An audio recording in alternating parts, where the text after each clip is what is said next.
Hey, this is David. It's week 6, I think, video discussion.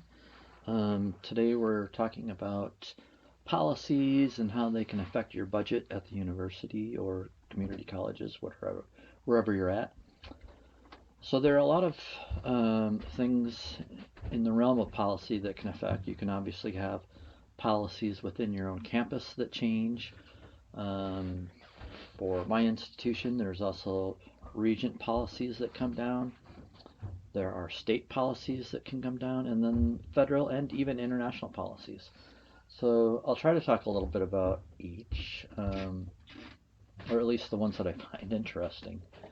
In terms of Board of Regents policy for my institution, which is also connected with state policy, deals with the change in when they approve a budget.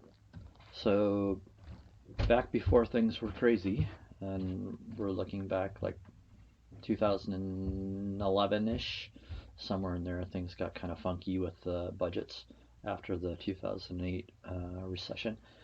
It used to be that the Board of Regents would approve a university budget in November prior to the year for the following fall.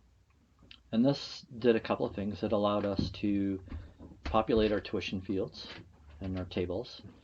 It allowed the admissions officers to go out and recruit with real numbers. You know, it's very hard to convince a parent of a student to go to your institution if you can't really give them a solid grasp on what they're going to be paying. And it also allowed financial aid to put together financial aid packets so that they could offer these financial aid packages to students coming in. And then after, I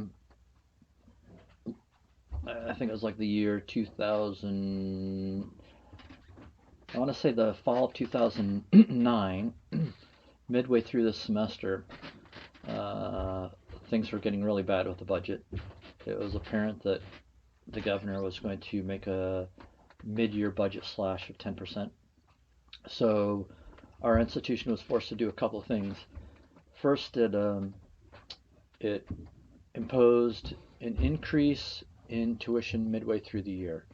So the fall would remain the same at the same tuition level that the student came in, but as soon as they started up in the spring, they were going to get bumped up at a higher level. That's pretty unprecedented, and that caused a lot of grief.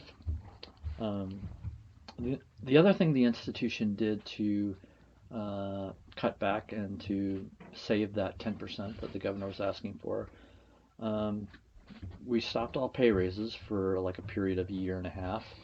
Um, and for the merit staff on our campus, they were all given 5-day furloughs every month. They would have to take unpaid furlough days. For the P&S, my class, um, what they did is they adjusted the amount of uh, contributions that they gave to our retirement fund. At the University of Iowa, we have a retirement fund through TIAA, and like I contribute 5% every month to my retirement fund, and then the university matches that at 10%. During that cutting phase, the university dropped that down 2%, so they were contributing 8%. And they did that for 2 years. Now, if you're uh, on the verge of retirement, that doesn't really amount to much. Um, but you know, if you have 20 or 30 years to go before your retirement, the amount of money that that extra 2% could have turned into over those years is pretty significant. So it was a hit. The bonus was that nobody got laid off, nobody got canned. Um, so I think it was a reasonable approach to do it. From the federal standpoint, sometimes policies that are not directly related to education will affect education. And this was pretty apparent when the new presidential administration came in 2017, and it even started early, a little bit earlier in 2016 during that election cycle when things were getting funky. There was a lot of America First kind of rhetoric going on, and when the president uh, got into office and was inaugurated, and he started placing tariffs on various countries, that affects education. It affects the international enrollment. And let's see if I can show you some figures that we have been tracking. Let me see here if I. Okay, I'm going to try to bring up that information that I wanted to show you here, and we'll just put this on to a full screen to maximize effects. So what you're looking at is a dashboard, and this looks at our international enrollment trends, and you can break it down by the sessions. And right now I'm having it look at the previous spring sessions going back to 2015 and 2016 and 17.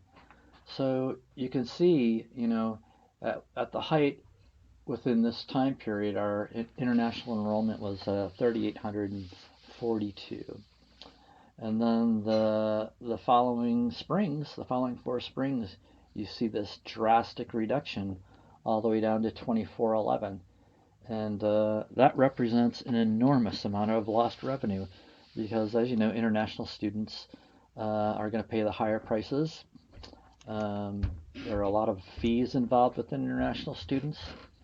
And it doesn't just only affect the university's budget, but it also affects the community's budget because they have to live somewhere, they have to shop, they eat, they participate in our economic group here in the city.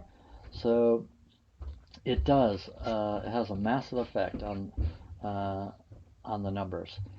And if we want to take a look at what country was targeted the most, or the ones where we lost most of them, if we take a look at China and bring up these numbers, you can see that that is where the majority of our loss has gone to. And the rhetoric coming out of the administration has been clearly aimed at this country, well, since its inception into office in 2017. So I just wanted to show you that. It's very hard to refute these numbers. Now, some of it can be attributed to the fact that China is investing more in their own university system, but I don't think you can attribute all of that loss to that.